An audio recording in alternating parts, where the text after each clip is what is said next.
இப்போது நாம் பார்த்துக் கொண்டிருப்பது காங்கிரஸ் கட்சியின் அலுவலகத்தை நோக்கி பாரதிய கட்சியின் தொண்டர்கள் அந்த கட்சியின் கொடியோடு பேரணியாக செல்ல முயன்ற போது காங்கிரஸ் கட்சியின் தொண்டர்கள் அவர்களை வழிமறித்து கொடிக்கம்பங்களால் இருவரும் அடித்துக் கொள்ளும் அந்த காட்சியை தான் இப்போது நாம் பார்த்துக் கொண்டிருக்கிறோம்.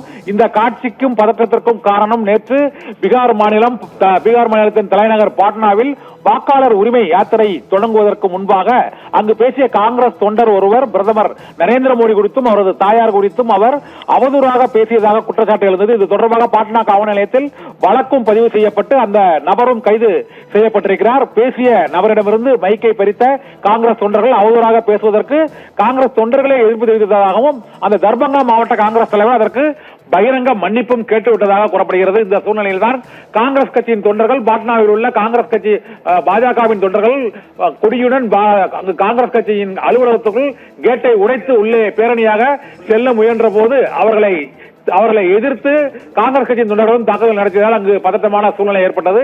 இதனால் இரு தரப்பினரும் ஒருவர் தாக்கிக் கொள்ளக்கூடிய அந்த காட்சிகளை தான் இப்போது நாம் பார்த்துக் கொண்டிருக்கிறோம். பாரதிய ஜனதா கட்சியின் கொடிகளுடன் அவர்கள் அந்த கண்டன பேரணியில் ஈடுபட்ட போது காங்கிரஸ் கட்சியின் அலுவலகத்துக்குள் நுழைய முற்பட்ட போது காங்கிரஸ் கட்சியின் அலுவலகத்திற்குள் இருந்த காங்கிரஸ் கட்சியின் தொண்டர்கள் அவர்களுக்கு பதிலடியாக எதிர் தாக்குதல் நடத்தினர். ஆகையால் இரு தரப்பினரும் அங்கே கொடிக்கம்பங்களுடன் வீதியில் மோதிக்கொண்ட அந்த காட்சியும் கார்கள் உடைக்கப்பட்ட காட்சியையும் தான் இப்போது நாம் பார்க்க முடிகிறது.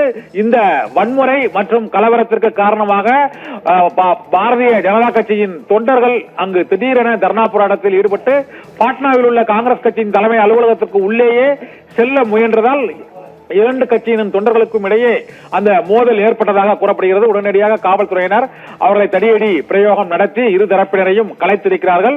வாக்காளர் உரிமை யாத்திரை ராகுல் காந்தி பீகார் மாநிலத்தில் ஏற்படுத்தியதிலிருந்து அங்கு பதற்றமான சூழ்நிலை ஏற்பட்டிருக்கிறது.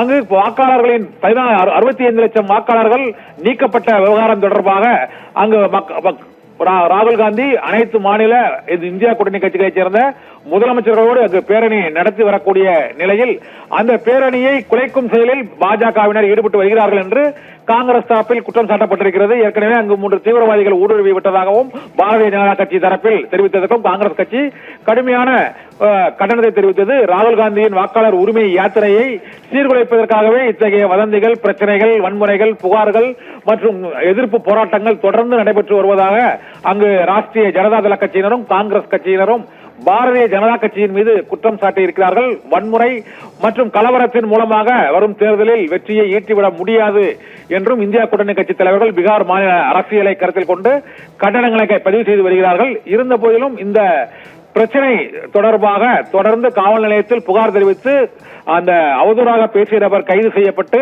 காங்கிரஸ் கட்சியின் தர்பங்கா மாவட்ட தலைவர் மன்னிப்பு கேட்ட பிறகும் இந்த ஆர்ப்பாட்டமும் காங்கிரஸ் கட்சியின் அலுவலகத்திற்குள் பாஜகவினர் நுழைந்ததும் கண்டிக்கத்தக்கது என்று காங்கிரஸ் கட்சியின் தலைவர்கள் கண்டனம் தெரிவித்திருக்கிறார்கள். ஆனால் பாரதிய ஜனதா கட்சியினரை பொறுத்தவரை காங்கிரஸ் கட்சியினர் தொடர்ந்து இதுபோன்று அந்த வாக்காளர் உரிமை யாத்திரையில் ஆபாசமாகவும் அவதூறாகவும் பிரதமர் குறித்தும் பேசி வருகிறார்கள். இந்த அநாகரிகத்துக்கு நாங்கள் முடிவு கட்டுவோம் என்று பாரதிய ஜனதா கட்சியினர் அனைத்து மாவட்டங்களிலும் வீதிகளில் இறங்கி காங்கிரஸ் கட்சியினருக்கு எதிராகவும் வாக்காளர் உரிமை யாத்திரைக்கு எதிராகவும் அவர்கள் போராட்டங்களில் ஈடுபட்டு வருகிறார்கள். இந்த போராட்டம் மற்றும் எதிர்ப்பு ஆகியவற்றின் உச்சகட்டமாகத்தான் இப்போது நடைபெற்ற மோதல். சற்று முன்பு அங்கு பாட்னாவில் உள்ள காங்கிரஸ் அலுவலகத்திற்குள் புகுந்து பாரதிய ஜனதா கட்சியினர் பேரணி நடத்த முயன்ற போது இரு தரப்பினரும் மோதிக்கொண்ட அந்த காட்சிகளை தான் இப்போது பார்த்துக் கொண்டிருக்கிறோம். இதனால் பீகார் மாநில அரசியலில் சட்டமன்ற தேர்தல் வருவதற்கு முன்பாக ஆட்சியை அங்கு பிடிப்பதற்காக இரண்டு கட்சிகளும் இந்தியா கூட்டணி கட்சியினரும் பாரதிய ஜனதா கட்சி தலைமையிலான தேசிய ஜனநாயக கூட்டணி கட்சியினரும் ஆங்காங்கே வன்முறை மோதலில் ஈடுபட்டு வருகிறார்கள். இதனால் பீகார் மாநிலத்தில் தேர்தலே பல்வேறு கட்டங்களாக நடத்தப்படக்கூடிய சூழ்நிலை இனி வரும் மாதங்களில் ஏற்பட்டுவிடும் என எதிர்பார்க்கப்பட்டு வருகிறது. நிகிதா.